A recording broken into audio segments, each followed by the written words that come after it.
What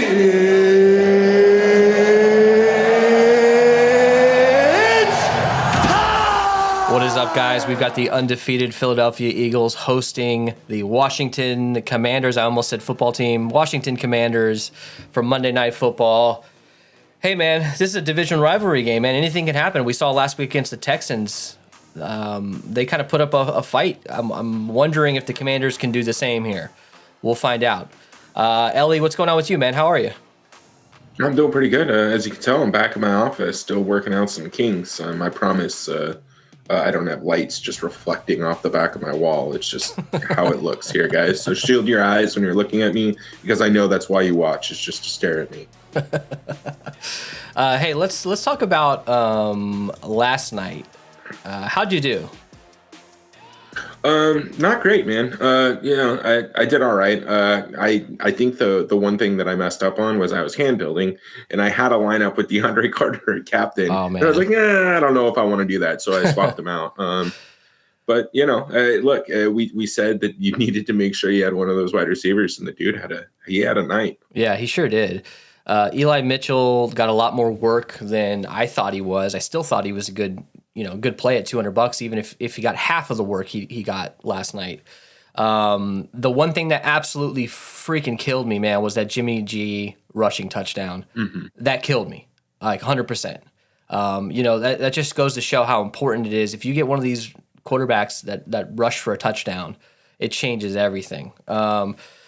So if you're listening to on the podcast, DeAndre Carter at captain, it was Eli Mitchell, Brandon Ayuk, Jimmy G, Austin Eckler, and Christian McCaffrey. This is a 2-4. Hey, I like it, man. I like the roster construction, kind of what we were thinking. Jimmy G killed me. Anything else to talk about here? Yep. You want to just move on to our matchup for tonight? No, let's get into tonight's show. All right, so Washington Commanders traveling into Philly. Looks like the weather's fine. This is a minus 550 on the money line for Philly.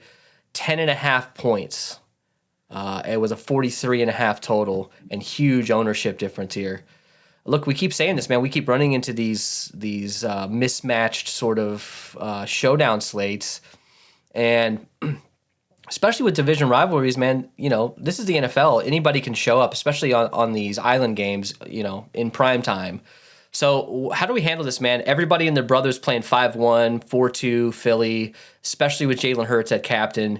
How do we get different without building dumbass lineups? Well, I think the first thing is it looks like Washington's pretty softly priced. So when we get to the build, we're going to need to see if the optimizers are just forcing in additional Washington players. Otherwise, I think running a 3-3 or even 4-2s with going a little bit heavier in Washington is fine. We know we want Jalen Hurts. We know we probably want Antonio Brown, or God damn, dude, AJ Brown and Devontae Smith or Miles Sanders. So I think you can build that way to get a little bit more unique on a slate like this. But you hit the nail on the head. It's really important to remember this is the division rivalry game. The Washington football team, the Washington Commanders, whatever the hell you want to call them, they would their season could be completely meaningless. But beating a division rival, taking away their undefeated title, and having absolutely nothing to lose. They have zero expectations coming into this game. Just, I'm not saying this is a trap game. Houston was a trap game. We expect teams to come in a little bit more prepared for a division rivalry, but it's really difficult being a professional football team twice in the same season. So we know Philly already won earlier. Yeah. I wouldn't be surprised if Washington is able to hang in this a little bit more than what people are giving them credit for. Hey, and also, look, this is, they're king in the castle right now. They're undefeated. Everybody's got that target on their head. So Washington is just inherently going to come out and play better going up against a team like this. That's what happens when you're undefeated. You run into every single team you play is just playing at another level because they want to be that team that knocks you off. All right, so let's get into our injuries. Yeah, just pain. It was pain everywhere. So not a whole lot to talk about here. First off, J.D. McKissic is out. Jahan Dotson is coming back for the first time since week 4. If you look on the right here, the Commanders, this is from today, added third-string running back Jonathan Williams to he's questionable, added to the injury report. So the day of the game, adding somebody to the injury report, that's kind of interesting. To me, that probably means this guy might not play. which means they may elevate Jarrett Patterson from the practice squad. It doesn't mean a whole lot for me. I'm probably still not interested in that. We got Antonio Gibson and Brian Robinson. You know, who knows what the splits there will be. But without McKissick, if you want to get a third string guy in to, maybe to catch the ball out of the backfield, it'd probably be potentially Jarrett Patterson. Also, it looks like Chase Young is not going to be active tonight, so that does make a difference on the defensive side. So, Ellie, are you seeing anything else? And, is there any impactful things going on here to talk about? Not necessarily. I think the biggest thing that I'd like everybody to do is just stop and give us go ahead and like and subscribe to this video, and then join our Discord. We're going to be giving away a $50 Draftkings gift card when we hit 800 subscribers. Hop in the Discord, let us know that you joined, and we'll keep you up to date on this information, right? If Jonathan Williams does, in fact, get moved to inactive or out, we are going to need to know who that third string back is, and we'll share all that information in our Discord about an hour before lock. All right, well, let's just get right into this, man. Let's do it. Break it down. All right, so Jalen Hurts at 12.2K, expensive AF, obviously. Would you say he's the leading MVP candidate at this point? I'd say so, right? Yeah, especially after another Josh Allen loss and multi-turnover game. Buffalo. Yeah. Right now, I don't think anybody can take away Hurts unless he gets hurt or for whatever reason I don't know. I honestly don't know. So he's expensive. He's 12.2K. You probably want to get him involved in all your lineups, basically. I mean, we talk about this quite a bit. There's these stud players, especially stud quarterbacks that can run the ball. The question being here, captain or no captain. If you're playing in large field tournaments, you probably want to avoid him at the captain. Throw him in the flex and get different with maybe an A.J. Brown or Devontae Smith or Goddard or Sanders, something like that. Probably A.J. Brown is in my opinion, is probably the safest bet. Besides Jalen Hurts.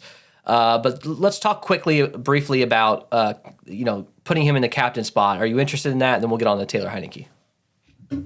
Yeah, I'm absolutely interested in that because I'm not afraid to play these random dudes that are going to be 1.5% owned at like $200.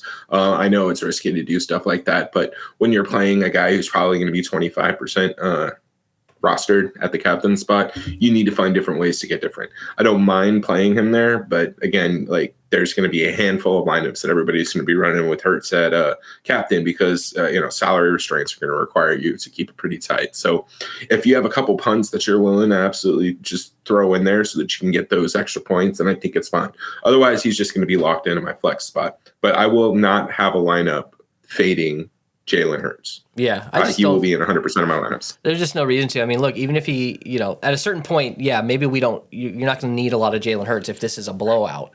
But still, he's got to get. They have to get there some way, and it probably going to be through him. So he's going to put up, probably 20 fantasy points. The question here is, in the flex, this 21, even the 17s here are perfect for flex. You get him at 37 fantasy points. I don't care how expensive he is. He's probably going to have to be in the captain spot. So that's the question. Can he put up one of these massive games? He's getting it done through the air. He doesn't throw the ball a ton, but he's very efficient. I mean, you see 2 touchdowns, 4 touchdowns, 2, 3. And if he doesn't get there in the air, he gets there on the ground. So one way or another, he's going to be responsible most likely for most of the points. Whether it's passing or on the ground, man, you just got to plug him in. Taylor Heineke at 9K. There's something about him. I don't think he is a particularly good NFL quarterback, but he has these moments. He has that sort of Tebow element to him where just randomly the dude can make magic. So that's one thing with him being 9K. This could be one of those moments. I don't know, but I have to think at 9K, a quarterback who's probably going to throw the ball 30 plus times realistically. You gotta have some interest in him, right? Are you doing double quarterback lineups? Any interested in him at captain? I don't know if I have any interest in Heineke at captain. I do have a little bit of interest in him at flex, but I want to be a little bit patient here, and I just want to pay attention to kind of where he's coming in ownership. I think getting him around 30 to 35% is probably about where I'll land with my lineups. Philly is allowing just 12.2 points per game to the quarterback position, and they're allowing 1 touchdown, and they're averaging 1.5 interceptions per game. So it's just it's a really tight spot, and at 9,200 or in those 9,000 ranges, like, you have to make a decision. Are you fading him so that you can get somebody else, or are you taking him and missing out on Sanders or AJ Brown? So you got to be conscious when you're building with both quarterbacks, but I think he's fine. I just won't be heavily exposed, probably 30-35%. The thing that's hard with Heineke is he's priced up so much that, if you're getting 1 or 2 Washington players, in your lineup, he just probably won't fit, because you're going to want to get Hurts, you're going to want to get AJ Brown, you're going to want Devontae Smith, Goddard, Sanders. You want like 3 of those guys. So having Taylor Heineke on the other side of it at 9K might just be too difficult to do. So his ownership, I think, is going to be pretty low, like probably 30% or lower. Let's go to running backs. Let's start with Philly. Why not? Miles Sanders, 9,800. Kenneth Gainwell, 4,600. Boston Scott, 1,600. We should just, pre-record a segment here with these running backs and replay it every show, because look, Miles Sanders is clearly the guy. He's going to get opportunities, but I think he doesn't have a super high ceiling. Kenneth Gainwell can rob a touchdown. We saw it last week. Boston Scott can rob a touchdown from Miles Sanders. We seen it a few weeks ago. So what do we do here, man? 9,800. Are you interested in handcuffs here? If it was me, I'd probably just lean on just Miles Sanders in this one. I don't know. What do you think? Yeah, look, I don't mind getting a little bit of exposure to Gainwell and Boston Scott. I think they're priced pretty much the same that they were last slate. We know Miles Sanders is going to get a bulk of the work. The problem is you do have those other 2 backs and Jalen Hurts that can vulture touchdowns. But look, man, I like them. Washington's around 20th when it comes to fantasy points allowed to running backs. So I think there's going to be a little bit of availability to get these guys going. And Philly just doesn't pass the ball that much. They're going to run the ball most of the game. And again, I know those touches are split, but I like it. I think this could be that game that he ends up with two rushing touchdowns, or a rushing and a receiving touchdown. So I actually like him a little bit at the captain spot. I think he's going to come in a little bit low owned. People are going to focus on some of the more obvious plays. So I do like getting a little bit of captain exposure, but I'll have a decent amount of Sanders. Like, I'll have Sanders or AJ Brown in probably all my lineups. Yeah. And he's not really getting involved in the pass game much. You see only no targets last few weeks, and 1, 3 here and there, which to me that does make a difference on his totals here. They're not super impressive, but you add like 4 PPR points into the mix. 10 yards receiving and 3 catches. That changes everything for every one of these games that he's in. So he's just not really getting those opportunities out of the backfield, which hurts his median projection probably. But I think overall, I do like him in a game where the team he's on is favored by 10.5 points. You have to think he's going to get some run in the fourth quarter if that's the game script you're running. Let's go to the other side here. Washington, Antonio Gibson, 6,800. We've got Brian Robinson, many men wish death upon me, 5,400. Dude was shot up, and it came back to play in the same season. It's pretty impressive. Jonathan Williams, we'd mentioned he's questionable. Jarrett Patterson is not off the practice squad, at least as of recording this. He could be elevated if Jonathan Williams is out. I don't think there's a whole lot to talk about there, because I think Antonio Gibson and Brian Robinson are just going to kind of take that load, right? Yeah, now let me correct something about what I said on the Washington side. I apologize. They're 13th overall and 13 in PPR points allowed to running back. So not terrible, about average. It's Philly that is 18th overall. They're allowing about 23.1. We know that this is kind of an area that they struggle with a little bit all year. I don't know if struggle is the right word, because they're dominating everybody. But remember, with Jordan Davis out, that big ass Georgia tackle, I'll see if he's back yet, but if he's missing, then I do expect there to be a little bit of a hole here there in the defensive line. But they're allowing the points, and we know that Antonio Gibson and Brian Robinson are going to get run. I think we're going to see a little bit more Antonio Gibson this week. I know that Ron Rivera and the coaching staff has been high on Brian Robinson, but I just don't know that he's been as effective in some of the high pressure downs, which is, not all that surprising considering he got shot and was gone for half the season. It's just getting back into his rookie routine. So I like Antonio Gibson. I think you're fine probably getting a handcuff on both these guys. I don't necessarily trust the offensive coordinator for Washington, but without J.D. McKissic, I could see these guys using Antonio Gibson in that third down passing situation where they were using J.D. Now, the important thing to note here is Brian Robinson doesn't really get any volume in the passing game, so it is something worth noting when building your lineups in Draftkings, right? But PPR where that matters. So that does give me a little bit more favor to Antonio Gibson. But again, Brian Robinson could end up being the workhorse back. He could end up getting goal line carries, and Antonio Gibson could just be used as a third down or spell back. So long story short, I think you're fine to handcuff. You probably want to have one of these two dudes in most of your lineups. And then if we get one of these other cheap dudes activated from before the game starts, I will be using them as punts. Yeah. Last week, Antonio Gibson, about 56% of the snaps to Brian Robinson's 45. Gibson ran 15 routes to Brian Robinson's 10. So, without McKissic, you have to say that Antonio Gibson is going to get those pass opportunities, at least most of the time. I don't think Brian Robinson is just really going to get you any in the pass game. So you're going to need a touchdown out of Brian Robinson at minimum. All right, let's go to wide receivers. So Scary Terry McLaurin, 8,200. Curtis Samuel, 6,600. Jahan Dotson's back. Good-looking rookie. Tore it up the first 4 weeks with Wentz. Now this is his first time playing with Heineke. How is that going to affect things? Heineke and Curtis Samuel have been linking up quite a bit. Does Dotson is he on the outside looking in a little bit? I don't know. That there are some question marks around him. If he had been in the whole season, he'd probably having a great year, but obviously that didn't happen. Cam Sims 200, De'Ami Brown 2K. So talk to me here, man. I know you're a huge Scary Terry fan.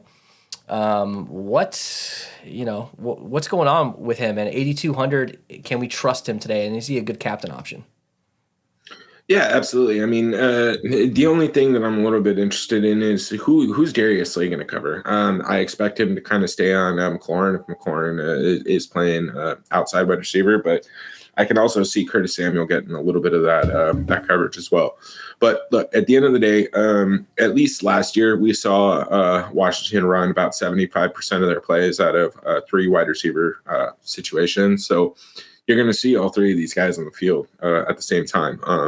I think you probably want to get exposure to, one of these guys. I don't think you need to. I don't think you need McLaurin and Curtis Samuel.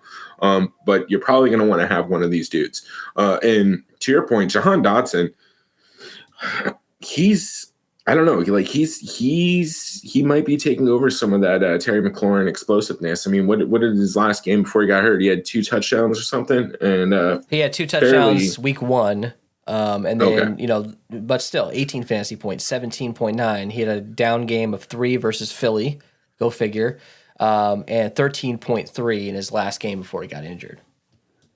Yeah, and look, I mean, he's scoring the touchdowns, which is what we need. And at 5K, if he's got touchdown to multiple touchdown outside, he's too good of a play. I think you can play him at captain, and I think you're gonna have a healthy exposure in flex. But the other guy I'm really interested in here is Curtis Samuel. Even if Darius Slay does cover him most of the day, the one thing that we like about Curtis Samuel is they might not even use Antonio Gibson or Brian Robinson or whatever running back. They might just start running Curtis Samuel out of the backfield on all third down situations. With Dotson back, maybe they just use Curtis Samuel more as that sort of weird third back. Right, and we know Ron Rivera loves Curtis Samuel. I mean, that's why I brought him over from his old gig in Carolina. So, Yeah. look, man, I definitely think the way that Washington is priced, like I'm probably going to be higher on them than I should be. So I just hope I'm not talking myself into this game being competitive because they're priced nicely. That's always a danger, man. It always is a danger. So last week, Scary Terry, 100% of the snaps, 31 routes run. Curtis Samuel, 72%. Cam Sims, 45%. So I'm assuming that Jotson, that's actually a good nickname for him. Jahan Dotson will probably come in around that 50% of the snaps. Maybe he's replacing Cam Sims. I don't know. Who knows? He could take over the Curtis Samuel role. I'm not sure, but I guess we're gonna find out. But at that price tag, it's a high upside, low owned guy that could have 2 touchdowns. You just don't know. We've seen it from him in the past. The question here is he going to integrate back into this offense seamlessly with the new quarterback and guys like Curtis Samuel having better years? All right, let's move on. Are you interested in any of these guys? Probably not, right? 200, Cam Sims, Brown, and Dax Milne. No, not really. I mean, look, if one of them are active when we get closer to lock, then maybe just as a punt, but probably not. All right, so Philly. AJ Brown, 10.6K, Devontae 6, 8K, Quez Watkins, 4,200, Zach Pascal, 1,400, Britton Covey, 200. I think the only guys we really got to talk about here are AJ Brown and Devontae Smith. Quez Watkins is one of these, random long touchdowns in a game. He's just extremely boomer bust. Majority of the targets are going to AJ Brown and Devontae Smith here, and it's a steep fall off. So both of these guys are absolutely in play in captain, absolutely in play in the flex. I guess the question is here, because of how expensive these studs are, I don't see us being able to get both of these guys in the same lineup, right? So do we want to just go even? Are you going to be heavier on A.J. Brown? What do we do here? My initial expectation is to be a little bit heavier on AJ Brown than I will be on Devontae Smith. I think I'll prioritize Devontae Smith at the captain position. Again, this is another one of those pre-recorded segments. We just say the same thing on Devontae.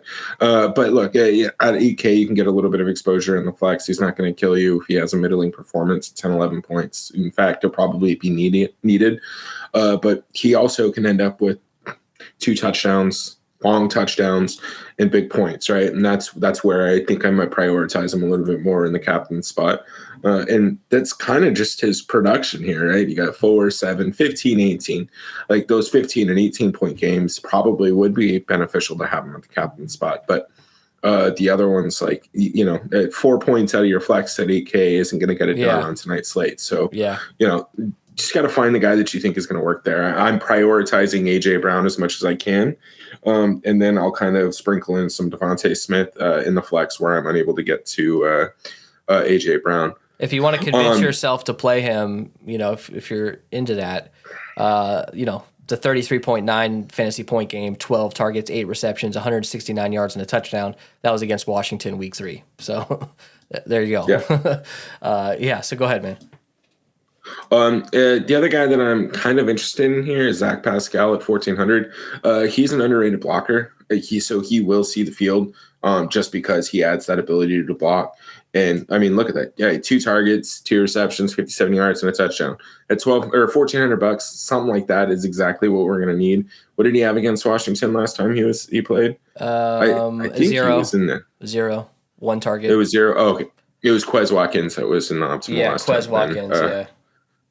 But, either way, right? Like we might see a little bit of, work to either one of those guys. I don't think I'm interested in Quez at the 4,200. It's a bit expensive. But again, if we don't have very many punts that we're comfortable with, 1,400 Zach Pascal isn't awful. All right, we got to move on to tight end. Dallas Goedert, or as you call him, Daniel Goddard, 7,800. Jack Stoll, 200. Grant Calcaterra, whatever the hell that guy's name is, 200. Look, Dallas Goedert's the number 3 target on this team. We've seen him, I think, last Showdown slate. He was the optimal captain, 27 fantasy points, 9 targets, 100 yards and a touchdown. I mean, that's huge. You get 27 fantasy points out of him, he's probably going to be the optimal captain in this game. Let's see, how did he do against Washington last time? He had 11.6 fantasy points. So anyways, look, 7,800, man. Great captain option, right? Oh yeah, man. You know how I am with tight ends at the captain spot. And 7,800, I think he's going to give us a lot of flexibility to jam in some other players.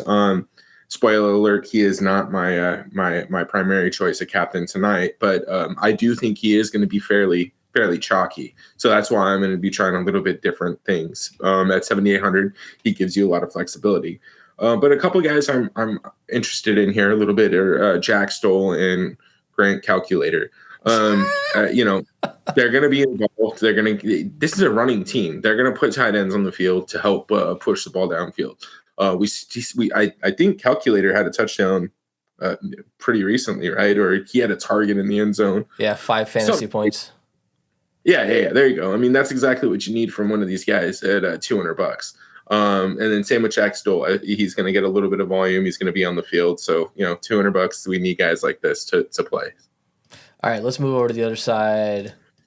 Logan Thomas, 2,600, came back last week after missing, a majority of the season. He is priced low. I think people are going to be scared of him. He had no targets last week, or I'm sorry, he had 3 targets, no receptions. So how does he play? Of course, once again with Taylor Heineke. That's the interesting thing. We know what he's capable of, but he's been hurt most, last few seasons. 2,600, man. I don't. It's not out of the question for this guy to catch 2 touchdowns in a game where he's going to be only like 15% owned, right? Yeah, absolutely. Logan Thomas, if he's healthy and good to go, I mean, even if he's only seeing 30 to 40% of the snaps, I think that he's a fine play. He's priced real nicely. He's looks like his floor is 3 targets. So, yeah, man. I think that Washington's going to do everything they can. They're going to open up the offense a little bit so that they can try and beat their division rival. Imagine if Washington wins this in Philly, right? Like that's a big happen, deal. Dude. So it could happen. It could absolutely happen. We've seen way crazier shit. That would be normal. Be relatively normal for this season so far. Logan Thomas last week had 75% of the snap, or 73%. Sorry, John Bates had 40. So I think a lot of people are kind of thinking that John Bates at $800 is a better play, and maybe he is because of the salary difference. But Logan Thomas ran 20 routes last week. And so, I mean, that's a lot of routes. I know he didn't get the targets, but much more than what's his name? John Bates ran at 7 routes. So I really do think Logan Thomas is a pretty good option. It's risky, but man, you might throw him at captain in like a random lineup here or there, right? Yeah, and look, man. I mean, I don't even know if he's all that risky. At 2,600, minimum 3 targets. That's definitely viable to me. I mean, 2,600, that's maybe 70% of 4,200, so or close. So I mean, what we don't imagine the kicker is only going to get 1 attempt per game, right? I think that point per dollar wise, like Logan Thomas is in a pretty nice spot. And look, he might be one of the safer value options on the slate so far. Yeah. But I'm with you on John Bates. I also think that, I mean, for 3,400, you can get both these tight ends and maybe be able to just jam in a bunch of high priced dudes in your lineup. Yeah.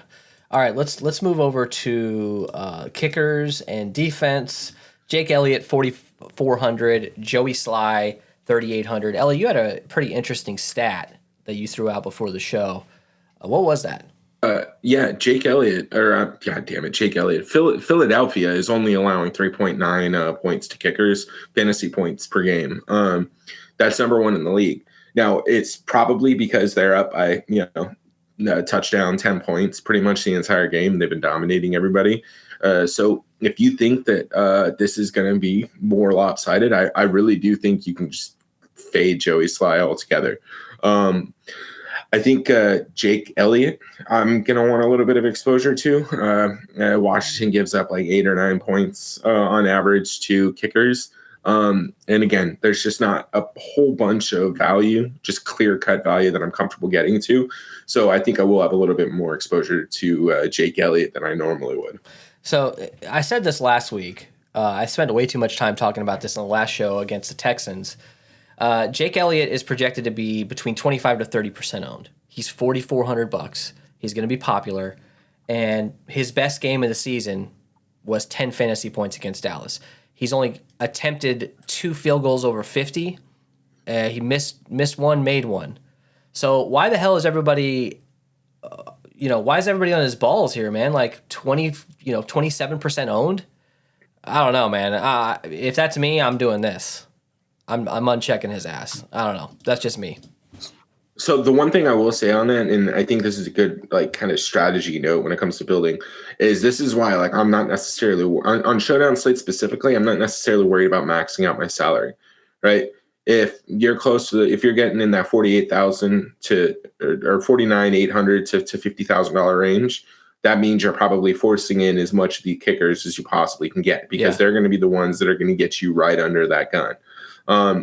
Maybe punt, maybe save $1,000 or $1,600 and go down to Logan Thomas, right? Because if he has a touchdown over Jake Elliott's 2 field goals, that is going to be the difference. Yeah, I mean, look, there's absolutely a situation where he kicks 50-yarder, a 40-yarder, a 30-yarder, a couple extra points, and it ends up in the optimal.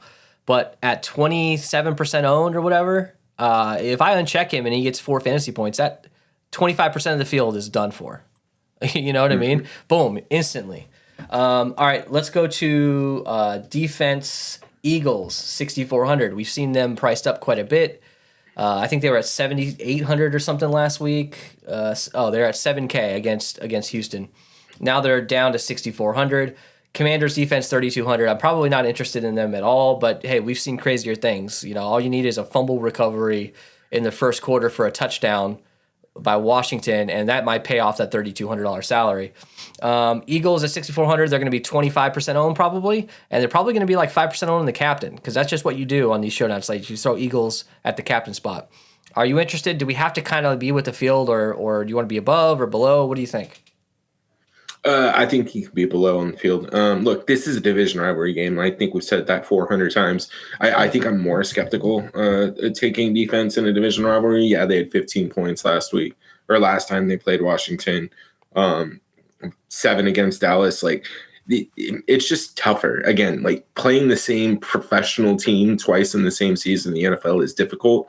Like Kurt Warner used to talk about it. They lost to the Titans back in '99 during the regular season. He says like it would have been really difficult for them to win that twice in a row. So look, man, you can play the Eagles defense. I won't. I think getting a little leverage and playing the Commanders defense might actually be fine, right? This is kind of a crazy comparison, but the Vikings yesterday, they ended up getting a last-second touchdown, took them to 14, 15 fantasy points against the Bills, who scored like 30 points. So you get one of those touchdowns and a couple sacks, and it will make a difference. So, again, I think Washington pulls out all the stops, and they kind of go balls to the wall. Yeah, I agree, man. I really do. Let's get to our Crown Their Ass segment. Now, if you want to crown them, then crown their ass. Ellie, you're going Miles Sanders. I'm going A.J. Brown. I think the most obvious choice here is clearly Jalen Hurts, along with most of the field. Probably 25% of the field is going to be on Jalen Hurts, a captain. So you step down a little bit, save some salary, also save some ownership. And Brown is an incredible option. Miles Sanders, to me, the week before against the Texans, against that terrible run defense, was an incredible option. He didn't really do. I think he had 15 fantasy points. He did pretty good, but with that price tag and the ownership on Sanders, man, you could have a ton of leverage, especially if you like fade a kicker or something too in the flex. Anything else to talk about here? Any other captains you're interested in? We talked a little bit about it, Devontae Smith. And then just real quick, if you do think Washington has a chance to keep this competitive, don't only run Philadelphia captains, right? Throw Curtis Samuel in there, throw in Jahan Dotson, throw in Antonio Gibson. Like, I don't mind getting a little bit of exposure to the Washington side. Yeah, agreed. All right, let's move on to our fade. We couldn't do diddly poo. Ellie, he texts me, I don't know, man, for his fade because, I feel him. If I had to choose one guy with a gun to my head, I'd probably choose Taylor Heineke. But I don't know, man. Like at 9K, I don't know that's if he was more expensive, it'd be an easy fade. For me, I don't think I'm going to do any 4 commander or 5 commander lineups. I know that there's a chance this game can be close, but the odds of them just blowing out the Eagles.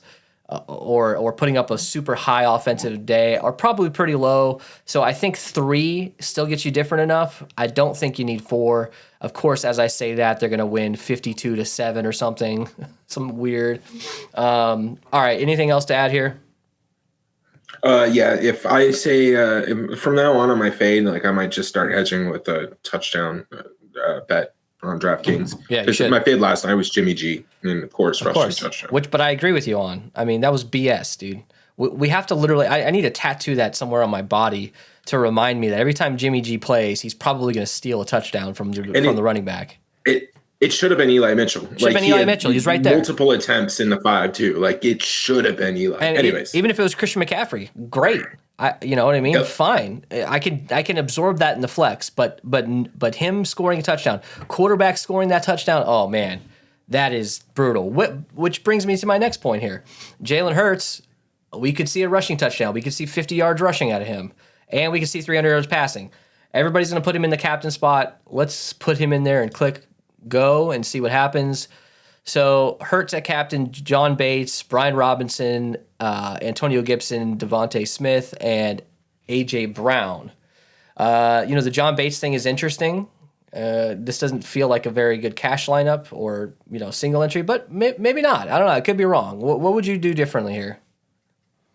I don't know what you need Devontae Smith and Antonio Brown. Dude, why do I keep doing that? A.J. Brown. In the same lineup. So I probably come off him. I think you go down to like Goddard or something and see maybe you can come off of Bates or literally go anywhere else. But yeah. All right, let's build our own lineup here with Jalen Hurts. We're building this for a big tournament to be different. If you're building cash, you could just play it safe, go with the highest owned guys, go with the kicker maybe because they have a higher floor. Where do we go here? Our core, we got to talk about this real quick. So obviously Jalen Hurts. We want now. This isn't a lineup I'm building, but let me just throw this in here just so we have it.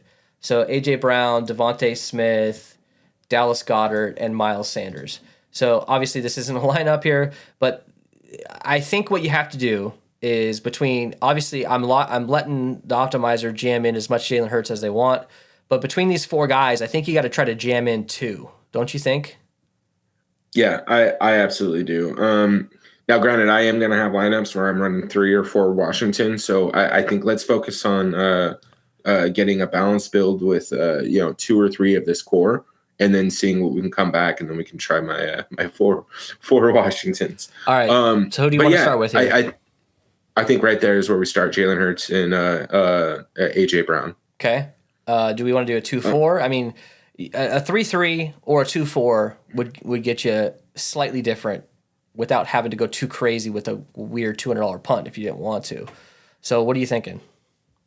Let's try and get a 4-2 or a 3-3 and lean a little bit towards Philly and just see how difficult it is first. Okay. What kind of value do we like over on Philly? I think we really got to plug that in first at this point. I mean, well, let's talk about this. That is a good point. Do we want to get our value from the Philly side, or are we any of these dart throws? Should we just go ahead and go to Washington side, since a guy like what's his bucket? Logan Thomas at 2,400 or 2,600? That might be the best dart that we have. So maybe we just plug him in first. Let's throw in Logan. Let's throw in Antonio Gibson and just see where we're at. All right, Logan and Antonio Gibson. Like, I would love to get Miles Sanders here as well. Hurts, Brown, Sanders, Logan Thomas, Antonio Gibson, and then you got 1,900. Who do we got? Zach, right? We got Boston Scott. Yeah, you got Boston. You got Zach Pascal. This is Scott. Bates. Yep. Yeah, you got all those guys. So rotate out this last spot. But to me, that's a lineup that is unique for sure. And even, you can pull Gibson out, rotate him out with Robinson, and then you don't have to punt as hard at 3,300, although you're probably not getting, you could go Commander's defense if you wanted to get cray. Look at that logo there. Somebody's getting canceled. Hopefully not our show. Hopefully not our show. I didn't do it. I swear. This isn't my thing. It's not our logo. Yeah, it's not us. See that W down there? I did that. Boston Scott. Anyways, look, there's a lot of options here. I think you don't really gain much by going down to Brian Robinson. So in my opinion, in this lineup, probably Antonio Gibson's a better option. What do we do next here, man? Do you want to build any more with him, or do you want to start grabbing these other guys? Let's run a 2-4. I want to see what we can do on the other side. Okay. Let's throw in Heineke. Let's throw in Samuel and just see where we're at. Nice. That's 5,500. So you might want to just automatically go down to Logan Thomas. Well, hold on. Go pull out Logan Thomas. Throw in Jahan Dotson. And what does that give us? It should be like 200, right? Or 500. 500. Yeah, so you can go with John. We can't get John Bates, yeah. No. Calculator, that's risky. Who else do we got down there? Anybody worth it? Probably not, right? Cam Sims, maybe? Maybe. I don't know if I want him with what's his name back. Yeah, I agree. That is interesting. Now let's try this. So instead of AJ Brown, we can go down to Goddard, or you can go Devontae Smith. But let's go Goddard for this one. 3,300 in that last spot with Dotson in there. Commanders defense, Logan Thomas, all that. So you could go Logan Thomas here. I actually don't mind that. Now, what about this? So pull out Logan Thomas real quick and come off of Samuel and go up to Gibson, and we'll leave Dotson in there. Okay, Gibson, 3,100. Same old, same shit. Then throw in Logan Thomas. I actually like that build a lot. It's a little bit more balanced. We're not too heavy having Logan Thomas, Dotson, and Curtis Samuel. Well, and that's the thing, too, is you got to think about is if Heineke, if you had 3 pass catchers along with Heineke, well, then just put him at the damn captain spot at that point almost, He's going to be involved in all those points that they get. So that is a very good point. All right. Hey, this is the kind of builds that you probably need to pull off. 3-3 with Jalen Hurts at captain. 3 3s, 2 4s, 4 2s, and maybe a guy like Logan Thomas who's probably going to be 15% owned or less. Getting one of those like low owned guys in there is pretty important. And you don't just have to leave, max this out. You know what I mean? You could go lower. If you wanted to switch out Dotson and go somewhere lower even, or Antonio Gibson. Hey, let me put Dotson back in here. So instead of Gibson, if you wanted to put Brian Robinson, that would really sort of hedge on the run game there. Leave $2,000 on the table. You could do that as well. Let's just see if it's even worth anything at 4,400. Yeah, it's definitely worth something. It's worth a Jake Elliott or it's worth a Joey Sly. So that's not bad. Yeah.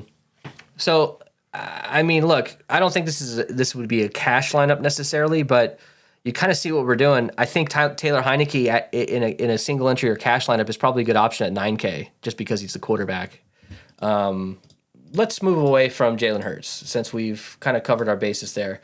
You want to go AJ Brown here and see if we get anything? You're saving a ton of money here going down to AJ Brown. Yeah. Like what 2,500 or something, 2,400.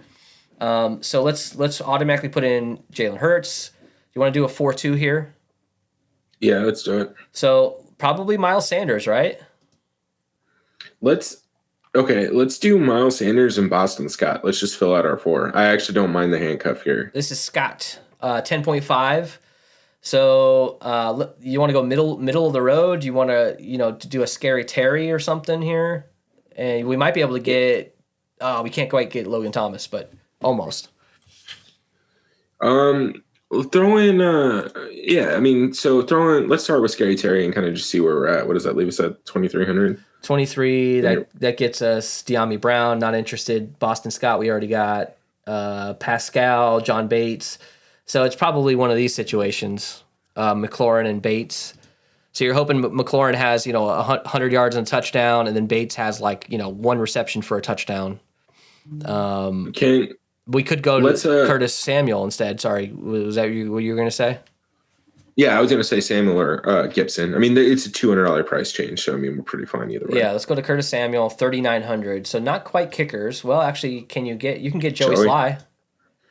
Hey, that's not bad, dude. That's not bad at all. This is a fine lineup that I would actually run in a 4-2 build. Right, Curtis Samuel could easily end up being the highest scoring on Washington, and all these other guys on Philly might outscore whatever Washington puts out, and then Joey Sly with his 3.9 points just finishing it up.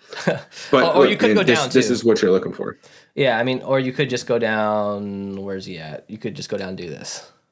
Which again, I don't hate. And if you want to come off of Samuel, that flexibility, you can go right up to Antonio Gibson, right? And again, that's not a terrible. If everything's concentrated through Gibson and Logan Thomas, you could have all the offense on that side. Could you come off of Boston Scott, 2,700? Nothing really there. I'd rather play Boston Scott. Yeah. Zach Pascal, whatever. Yeah. Yeah. Anyways, so like the way I think of it is in this situation, obviously you can change out this last guy for Washington, but also you can change out this last guy for Philly and get different with 10 different lineups, but the same kind of core. Just kind of rotate these guys out. All right, let's do. Who do you want to do next? Do you want to do Miles Sanders since you picked him? Let's do Miles Sanders, and we're gonna get weird with this one because we kind of have a good idea of what we're doing here. We're gonna go ahead and just fade Jalen Hurts. Okay. Let's throw in Sanders and then Antonio Brown. God damn it, man. AJ Brown. Why do I keep doing that, man? Do I have CTE? You have CTE, bro. That's what it is. All right, let's go Heineke. I want to go Scary Terry, and let's see where we're at. Scary Terry. I mean, you could do whatever the hell you want without Jalen Hurts, pretty much. 7,500. You can go throw in Brian Robinson and then what's his name? Logan Thomas. I actually kind of like that lineup. This is a good one to hedge. All right, 2,100. Where are we going? Oh, we can't quite get to Logan from there, can we? No, we can't. All right, then go down from Brian Robinson, go down to Jahan Dotson, and then throw in that's what I was going to say. Logan Thomas. Still can't get him, dude. 2,500. Damn. It's like DraftKings. It's like DraftKings knows what they're doing or something. Bitches. John Bates. Oops, I don't need to optimize. I want to save. What if instead of Scary Terry, we went Scary Samuel and Antonio Gibson. And 2,300. Man, down to 23. I mean, still, that's fine. I don't like, again, throw in John Bates, come off of Gibson, go to Brian Robinson, and you can upgrade to Logan Thomas. Yeah. Hey, let's do that too. That's a good idea. Brian Robinson, upgrade to Logan Thomas. You sure freaking can. Nice. Save. Hey, all right. So look, we just built lineups with the top 3 as far as price-wise guys on the slate. Am I right about that? Hurts, Brown, Sanders. Yeah, I am right about that. So that's kind of how it goes. No Hurts in that one. No. I'm sorry. What I mean is we built lineups with the top 3 most expensive guys at captain. So which one feels the best? I mean, I think they all are relatively reasonable, right? Yeah, for us, I mean, look, we're not very risk averse when it comes to playing these random cheap dudes. Like, not at all. We watch Logan Thomas fail away and piss away his career at quarterback, then all of a sudden break out as a tight end in Arizona. So random. When he left Arizona, so we're spiteful, but we want to see the guy succeed. So let's go with your boy Daniel Goddard here. Here, let's click optimize and see what happens. John Bates, he's gonna be super popular. If you have RG, you should probably adjust his projection down a little bit because he's going to end up in every single lineup. Hey, that's not bad. Of course, we're getting Devontae and AJ Brown to get together, which I don't hate it, but like if I had to hand build a lineup, I'd probably prefer not to do that. Let's build our own here with Daniel Goddard, and then we'll wrap it up since we're at 50 minutes. Sorry, guys. All right, Hurts, Brown, Antonio Brown, back from the dead. Where are we going now? Fuck it. Throw in Taylor Heineke and Gibson. Let's just see where we're at. Can we? That's not impossible. No, we can't. Not quite. We can go Brian Robinson. Okay. But although I mean, look, yeah, you're covering, you're passing here, you're covering, you're running. These guys are probably not going to correlate much at all. There's probably not going to be any points being passed off to each other there. So you could, that's something worth thinking about. It's $1,100.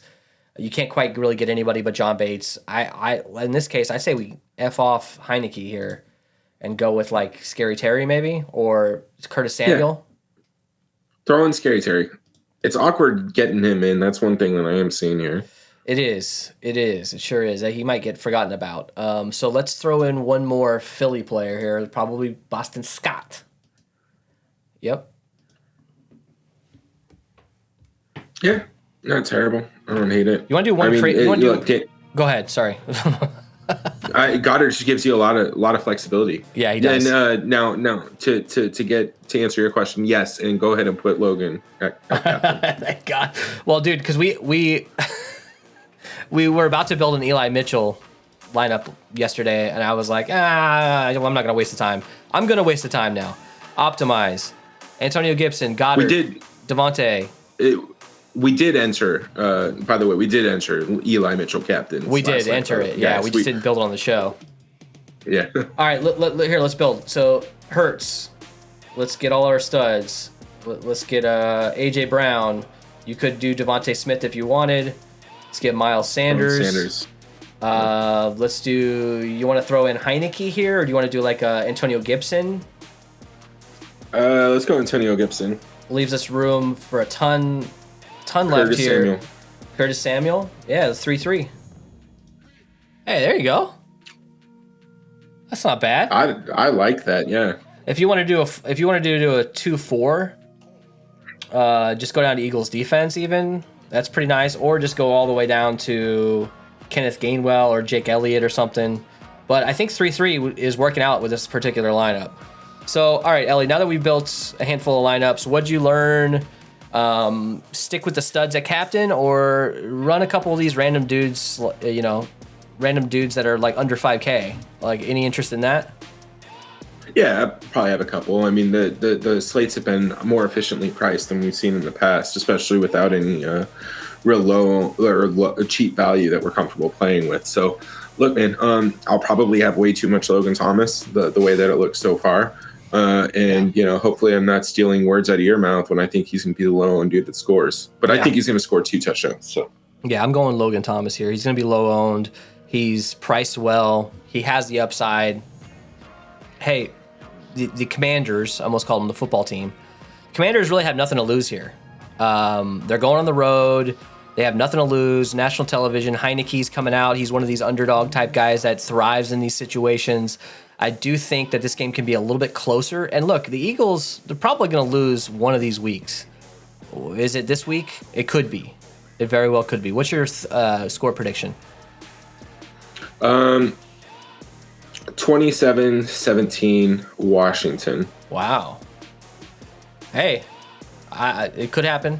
I'm going to take the over here. I'm going to go 31-30 Eagles. Please keep watching despite my my prediction. Throw us a like on your way out, guys. We do appreciate that. Subscribe if you're not subscribed. I think last night's video, it was about 70% of our total views came from people who weren't subscribed. And I think what happens is a lot of people, they wait to see kind of if it's their first time jumping on a show, they kind of wait to see if we suck ass after the game ends. And then we'll get a couple of subscribers after the game. So, hey, totally fair. Don't forget about us. If you want a free trial here, feel free. But make sure to come back and follow us because we really do appreciate it. And we're posting 3 times a week here. Every one of these Showdown slates we're going to post for. So we appreciate you, and we'll see you for Thursday Night Football.